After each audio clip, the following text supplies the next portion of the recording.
Hi, hello children. Hope you all are safe and fine at home. Stay healthy.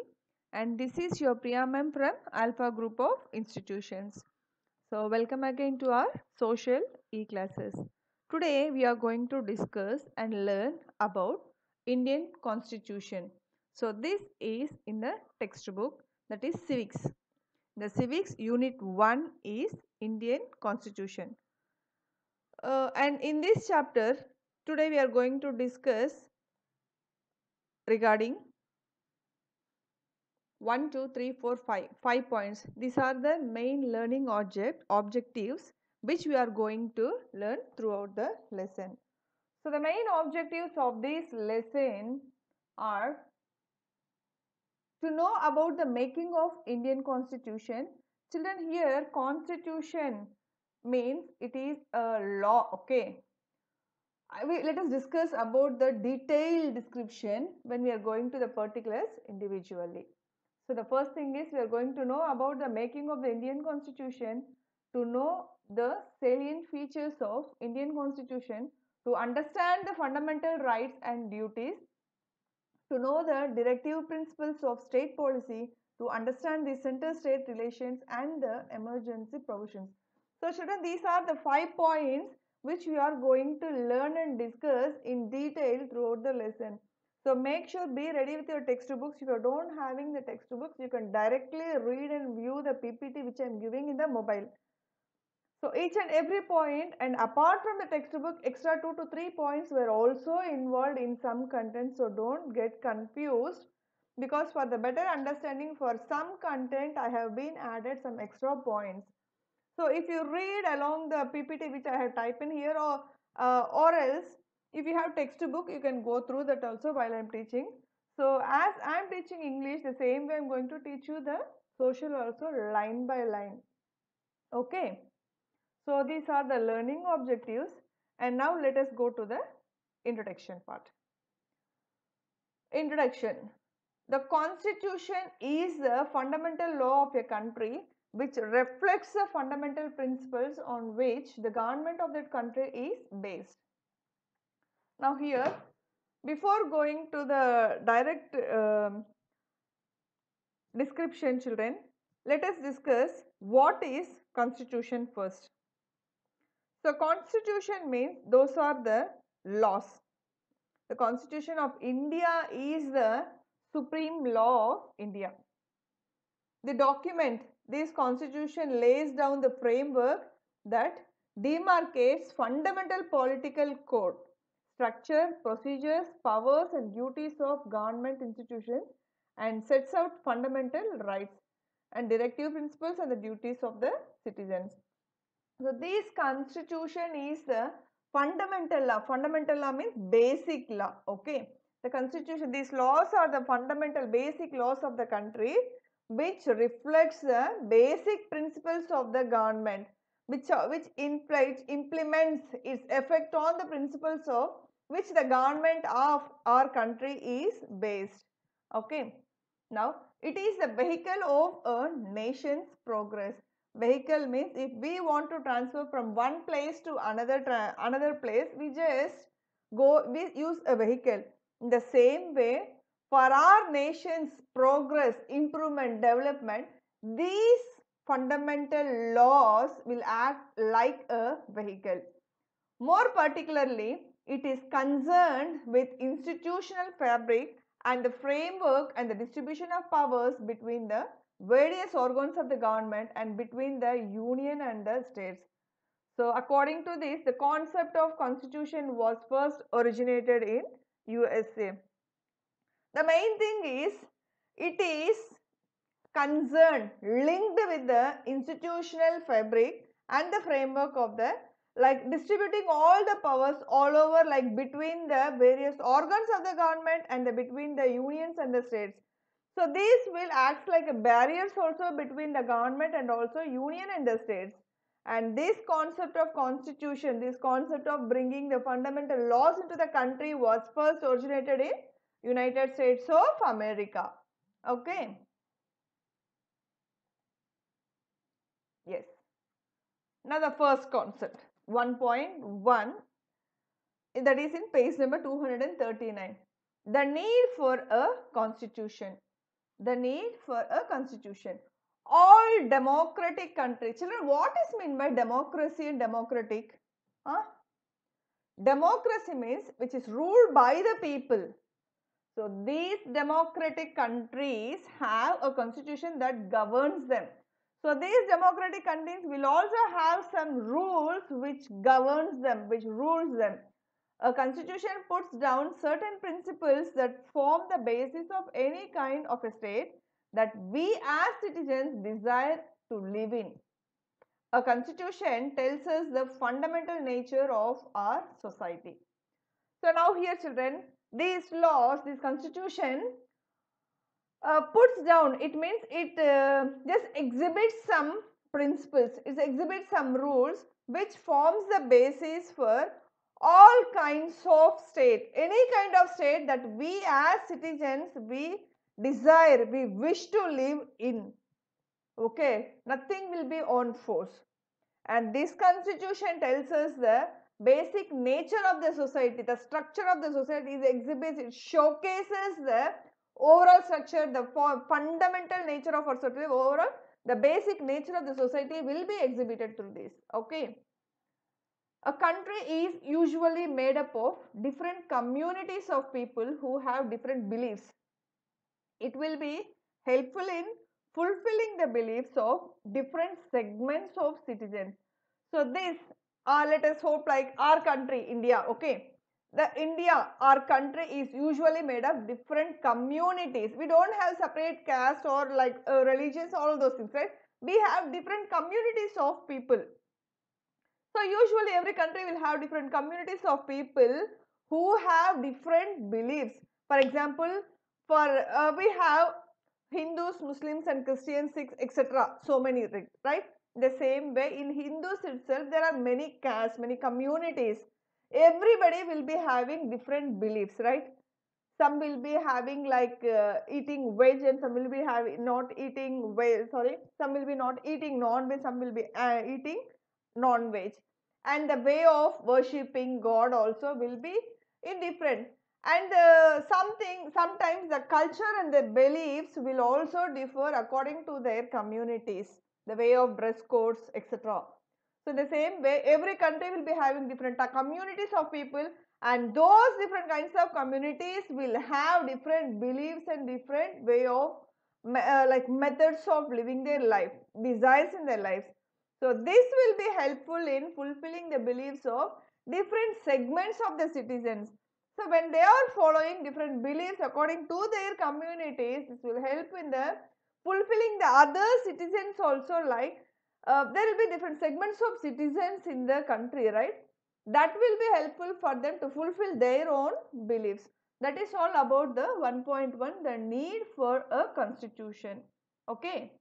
Now coming to the making of Indian constitution. So making of Indian constitution. A constitution of India was framed by a constituent assembly set up under the Cabinet Mission Plan 1946. The assembly consisted of 389 members representing provinces. Children, what is meant by provinces, ma? Provinces means it is like administrative division within a country. A ruling division parties within a country is called the provinces. So this assembly consists of how many? 389 members who are representing only provinces. Provinces is like 292 members are in provinces. This means administrative division in the people who are within the country, and the states are 93. The chief commissioners provinces, the chief commissioners administrative people are 3 members, and Balochistan is 1. Now, the assembly held its first meeting on December 9, 1946. The first meeting assembly in our country, the first assembly meeting was held on December 9, 1946.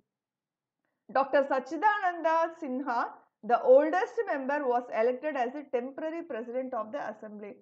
So this is a man, this is a humble person, Dr. Sachidananda Sinha. He was the oldest man, he was elected as a temporary president in the year when the first meeting was conducted, December 9, 1946.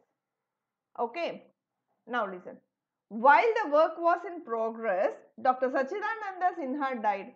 So he was elected as a temporary president, but when the work is in the progress itself, he died. Who died? Sachidananda Sinha breathed his last. Now again what happened is, Dr. Rajendra Prasad was elected as the president of the assembly. First Sachidananda was elected as a president, but he died, right? So Dr. Rajendra Prasad take up that place and he was elected as the president of the assembly. Similarly, both H.C. Mukherjee and V.T. Krishnamachari were elected as the vice presidents of the assembly. Children, you have to underline these names. Dr. Sachidananda Sinha, Dr. Rajendra Prasad, H.C. Mukherjee and the V.T. Krishnamachari. You have to underline this. The first president who was elected was Dr. Sachidananda Sinha. So later he died. So that the second president was Rajendra Prasad, Dr. Rajendra Prasad. And who were the vice president? H.C. Mukherjee and V.T. Krishnamachari. They were elected as the vice president of the assembly. Now, our assembly met for 11 sessions along with 166 days of meetings. So, this assembly was divided into 11 sections. In those 11 sections, 166 meetings were done. So, assembly meeting means not one meeting, children. In that assembly, 11 sessions had done. In that 11 sessions, total number of days was 166 days of meetings were done in that assembly. Now, during the discussion, 2473 amendments are presented. 2473 amendments. Amendments means changes. So, while there were meetings, 166 days of meetings, there is nothing to talk as usual, right?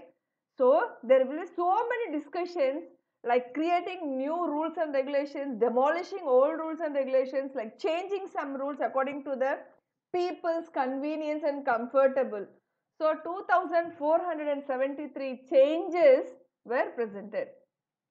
Some of them were accepted.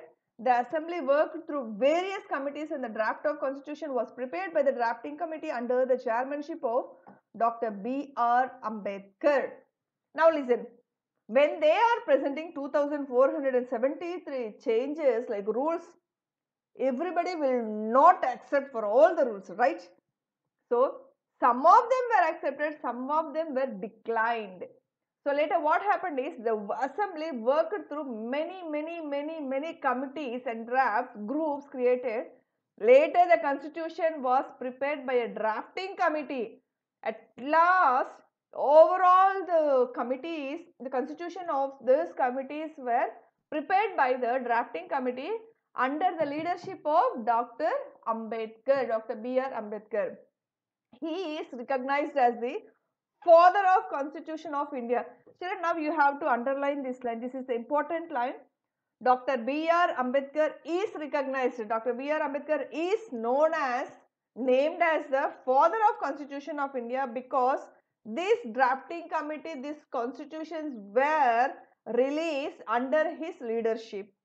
Okay. Now, after the draft had been discussed by the people, the press, provincial assemblies and others, the constitution was finally adopted on November 26, 1949. So what happened is, after this draft agreement, after this list of the rules which have been discussed by the people, the press, provincial assemblies and also others, like the constitution was finally adopted. Finally, it had declared on November 26, 1949. It also has a preamble. It also has a preamble. Preamble means it's like a statement, introduction of something to the people. Okay, like 22 parts, 395 articles and 8 schedules. In that preamble, what was there? Like 22 parts, 395 articles and 8 schedules. Underline this point, children. Now, the drafted constitution came into force on 26 January. After all these discussions, after declaring something, after accepting something, what happened is finally a draft is released, and this drafted constitution came into the force, came into the implementation on 26 January 1950. Look here children, 1949 they have declared, right? And but it came into action in the 1950. This day is known as the Republic Day. 26th January we all celebrate the Republic Day now, right? Why we are celebrating Republic Day on that day? Because that is the day where this drafted constitution came into the force in 1950. So that day, January 26th, was till we are celebrating as the Republic Day. So it is being observed every year till year, from the past since that day to this year. We are celebrating that 26th January as the Republic Day, right? And we are celebrating every year without fail, right children? Now let us talk about the salient features of Indian Constitution. Now 1.3 salient features of Indian Constitution.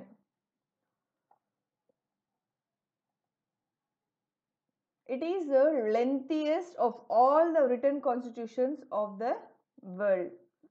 So the Indian Constitution is the lengthiest when compared to all the written constitutions of the world. It has borrowed most of its provisions from the constitutions of various countries. So this written constitution of our India has borrowed many constitutions from various countries. It is partly rigid and partly flexible. So it is partly strict and partly flexible. It establishes a federal system of government. It establishes a federal system of government, means federal system is the beginning. Okay. It establishes the parliamentary system not only at the center but also in the states. It makes India as a secular state. It provides an independent judiciary. It introduces universal adult franchise and accords the right to vote to all citizens above 18 years of age without any discrimination. It provides single citizenship. It makes special provisions for minorities, scheduled castes, scheduled tribes, etc. So children, these 10 points are the salient features of Indian Constitution. Okay, you have to prepare as it is. Now next one is preamble. Preamble means it is an introduction, a new sort of rules or statements which are introduced. The term preamble refers to the introduction or preface to the Constitution. It consists of the ideals, objectives and basic principles of the Constitution. This introduction, this statement of this preamble will have, it consists of ideals, objectives and basic principles of those rules and regulations. Okay. Now it contains a summary or essence of the Constitution. So this preamble will just summarize the Constitution. It just have the summarization of the Constitution, or what is the main essence, what is the main thing which they want to express in that will be given in this preamble. It has great value and has been described as the key to the Constitution. So this preamble is referred as the key to the Constitution. The preamble to the Indian Constitution is based on the objective resolution. Children, here objective resolution means it is basically, these resolutions were the aspirations of people who were making the Constitution. So this has, this objective resolution, this was drafted by our Jawaharlal Nehru, and later it was adopted by the Constituent Assembly on January 22, 1947. So first this objective resolution was drafted by whom? Jawaharlal Nehru. Later only it was adopted by the Constituent Assembly on January 22, 1947. So it has been amended. It has been amended started once by the 42nd Constitutional Amendment Act of 1976. So it was started on what? It was started by the 42nd Constitutional Amendment Act of 1976. Later, which added 3 new words. Later, the 3 new words were added into that, and those words were socialist, secular, and integrity.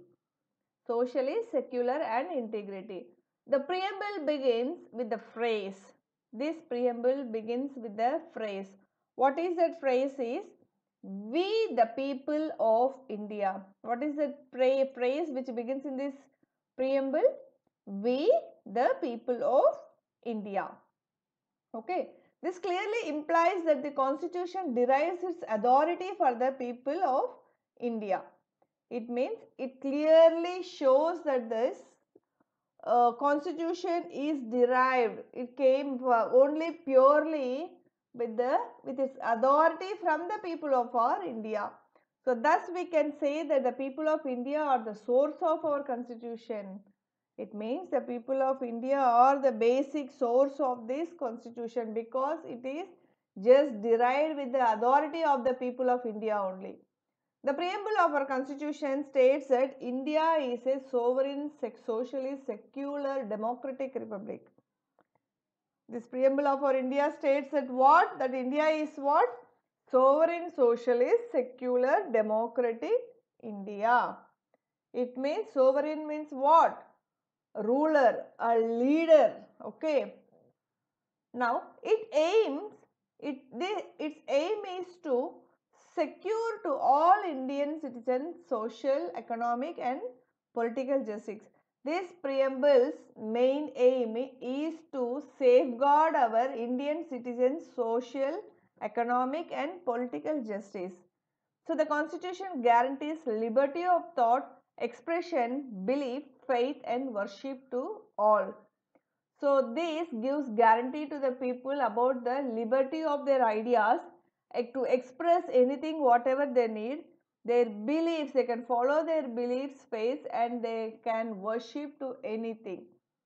And it gives equality of status and of opportunity of all. Our Indian government rules gives the equality for all the status and also gives opportunities for everyone to enter in their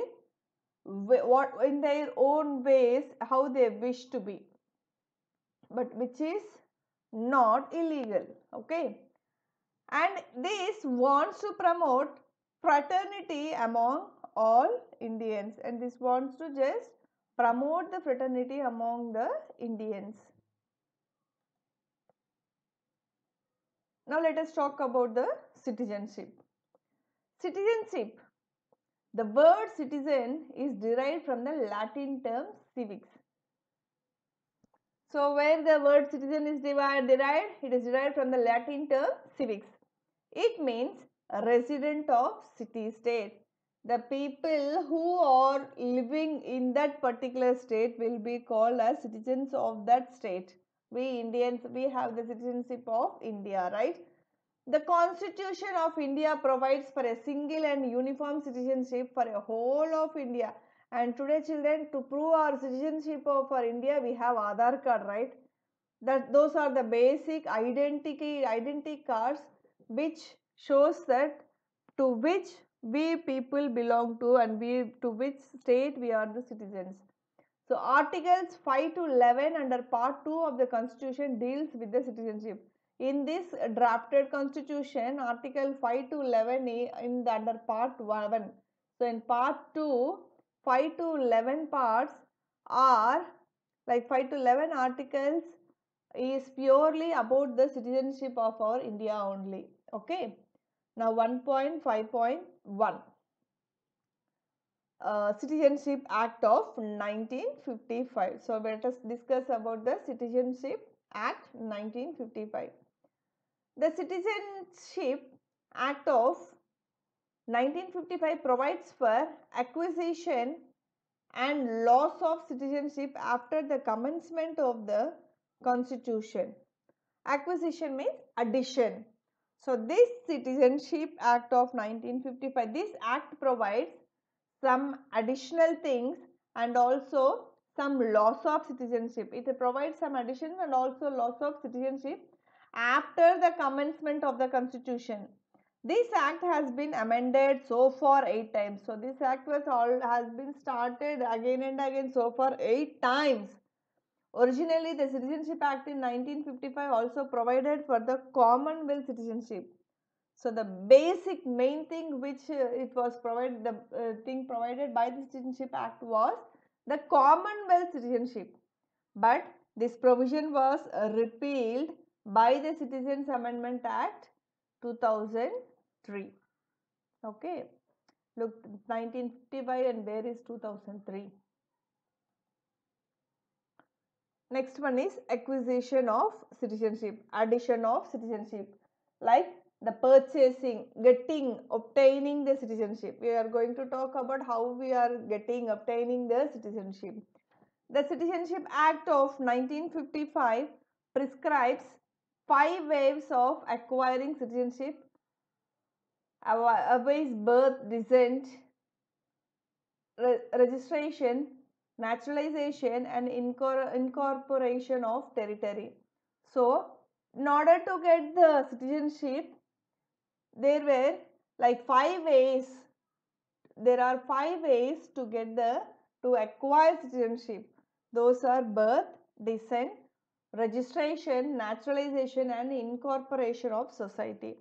So, according to the Citizenship Act 1955, the citizenship could be acquired through any of the following methods.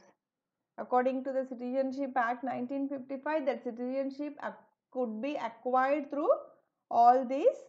We can get citizenship any of by these 5 methods. First one is by birth. All persons born in India on or after January 26, 1950 are treated as citizens by birth. The people who are born in the India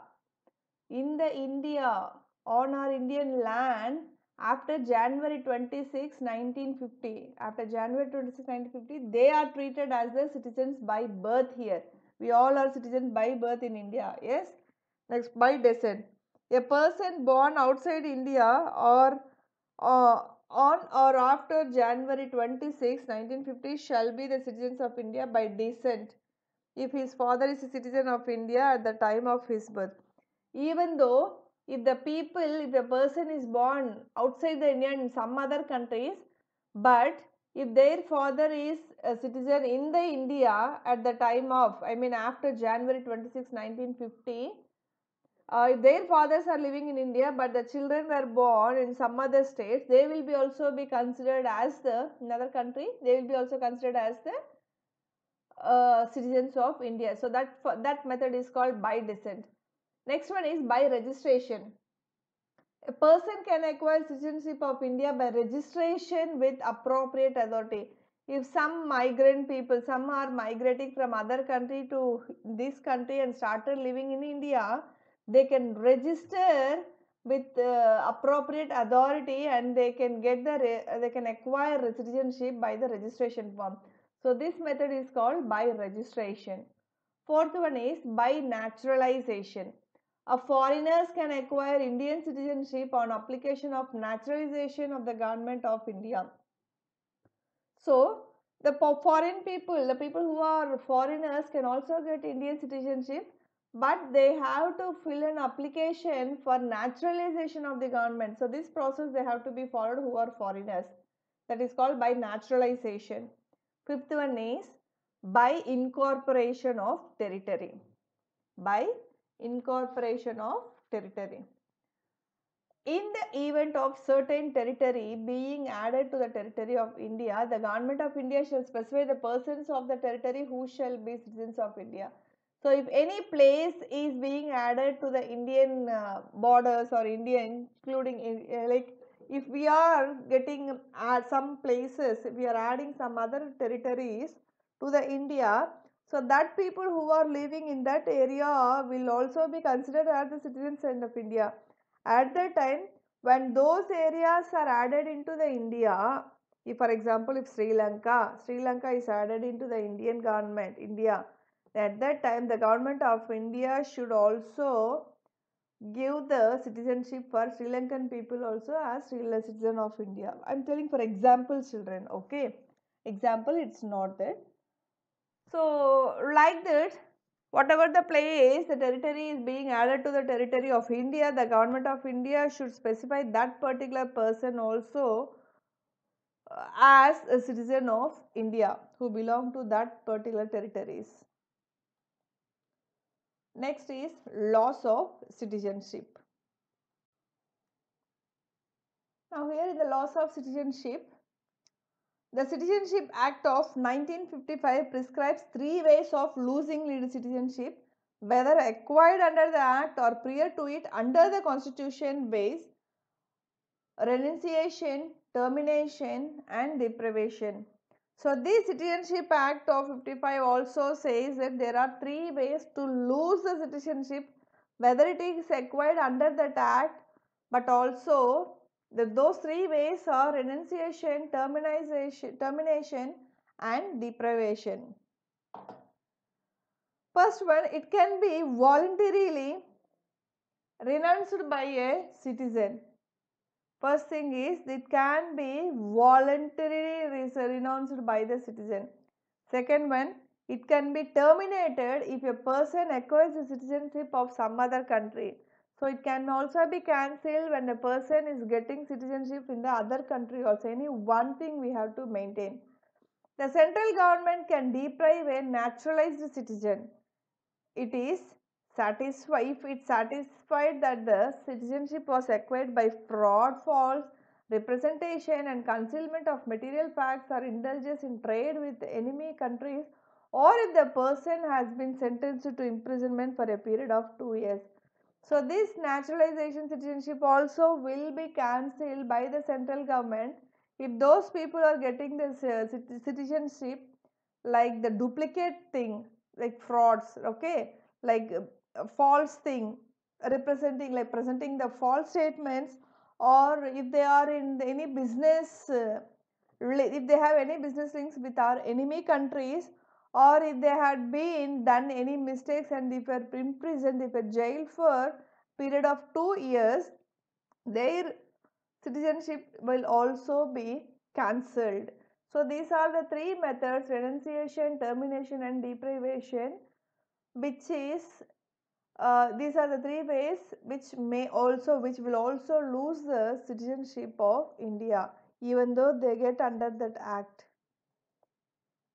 Next, fundamental rights 1.6. Fundamental rights. The fundamental rights are enshrined in part 3 of Constitution from articles 12 to 35.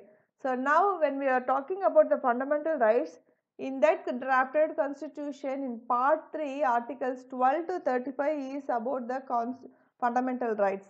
So in this regard, the framers of the constitution derived inspiration from the constitution of USA. So the people who framed our Indian constitution, so regarding the fundamental rights, these framers who framed the constitution for India, they just got the inspiration from the constitution. They just got some main points. They collected the points from the constitution of USA. Originally, the constitution provided for 7 fundamental rights. How many fundamental rights they had provided? 7. At present, there are only 6 fundamental rights. So when they had started and drafted, there are 7 fundamental, but now only 6 fundamental rights were there and we are following that. Part 3 of the constitution is rightly described as the Magna Carta of India. So part 3 is described as what? Magna Carta of India. While fundamental rights are available to all persons, certain fundamental rights are available only to the Indian citizens. So these fundamental rights are available for all the persons, but some of them are only applicable to the Indian citizens only, not for the people who are coming from the other countries. Now, right to constitutional remedies, article 32. Right to constitutional remedies. A writ is an order or command issued by a court in writing under its seal. So, a statement which is an order or command which is issued by the court in written format along with its seal, that is the right to constitutional remedies. So, it is the nature of the commandment or prohibition from performing certain acts that are specified in the orders of the court. So, this is like the nature of command. It is like in the structure of command, it is the basics of the command or prohibition which perform, they are getting which the commands getting from the performing certain acts, by getting from some performing acts which are specified in the orders of court. Okay, the acts which were specified in the court, the orders which were released from the court, those will comes under the nature of the command. And both the Supreme Court and the High Courts are empowered to issue 5 kinds of writs of habeas corpus and mandamus, prohibition, quo warranto and certiorari. Okay, now let us discuss about these in detail.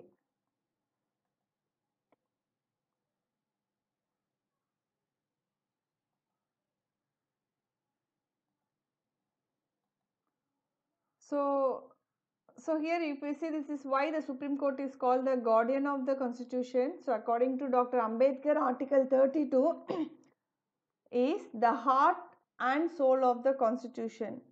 So according to Dr. Ambedkar, Article 32 is what? The heart and soul of the Constitution.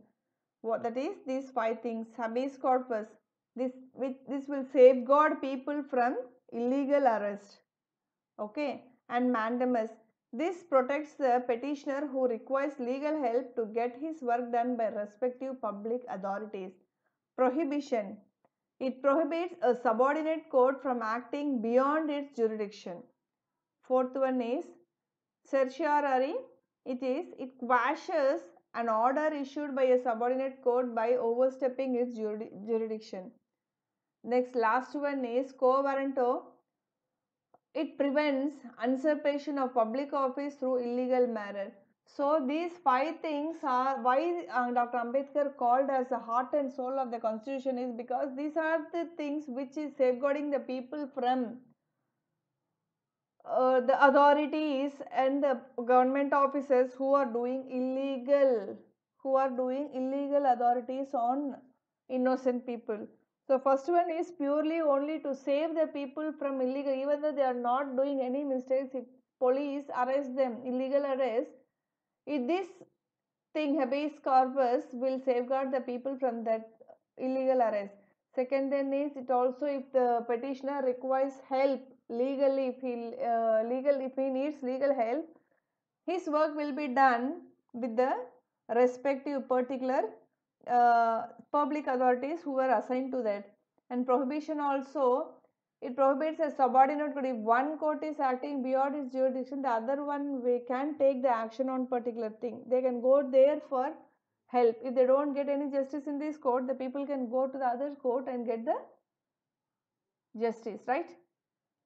Now fourth one is, it quashes an order issued by a subordinate court overstepping its jurisdiction. So it can just strike off the order which is issued by the other courts if it is coming over the jurisdiction, overstepping when it is doing illegal, when they are giving illegal jurisdiction. So the fifth one also, it prevents usurpation of public office through illegal manner. So all these 5 things are considered as the heart and soul of the Constitution because it was purely to the people's safety. Okay. Now the suspension of fundamental rights. When the President makes a proclamation of emergency under Article 352, the freedoms guaranteed under Article 19 are automatically suspended. When the President makes a proclamation of emergency under Article 352, the freedoms guaranteed under Article 19 are automatically suspended. So the President can suspend other fundamental rights through specific orders. So if there is a need to change or decline some orders, the president has a right to cancel those fundamental rights through specific, they will be having some formalities, right? Through those things he can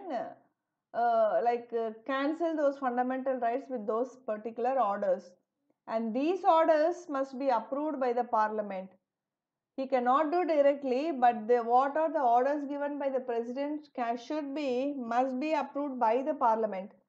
But he cannot suspend the freedoms given under Arts 20 and 21. The president has no right to suspend some freedoms given under Art 20 and 21. Those are like protection in respect of conviction for offences and protection of life and personal liberty respectively in any in any situations. Okay. So in page number 241 there is a table, children, which shows the difference between fundamental rights and the directive principles of the state policy. So directive principles of state policy is here. So here is the difference between those things. So what are the directive principles of state policy? The directive principles of state policy are enumerated in part 4 of the Constitution from articles 36 and 51. So directive principles of state policy is written in where? Article 36 to 51 in part 4. The Constitution does not contain any classification. This Constitution does not contain any classification for directive principles.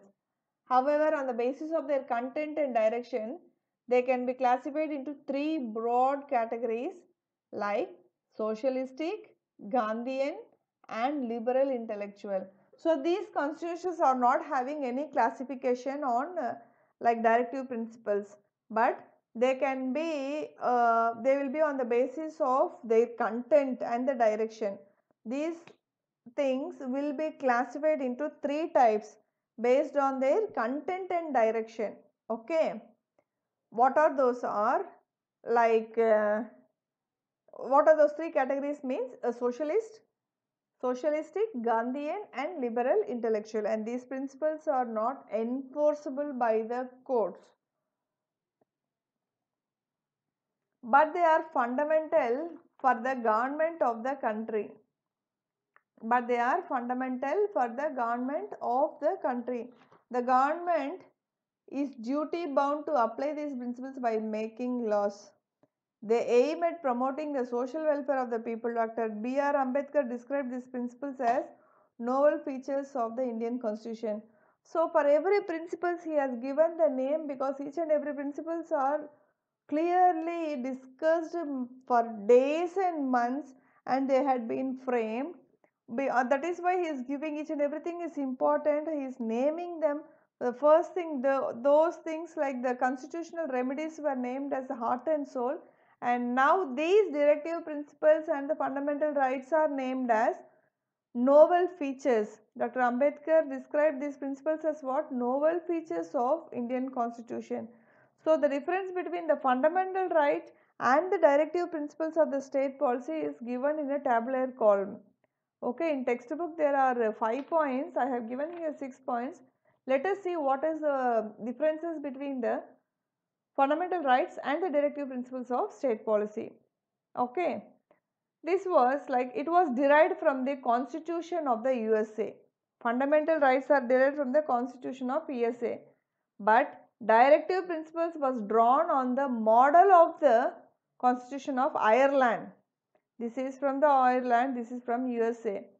Next, even the government cannot take away, abridge these rights. These are mere instructions to the government. So these fundamental rights cannot be changed by the government, but these can be changed according to some acts. Okay, these are enforceable by a court of law. These are not enforceable by any court. These can be changed with the court's law, but these cannot be changed.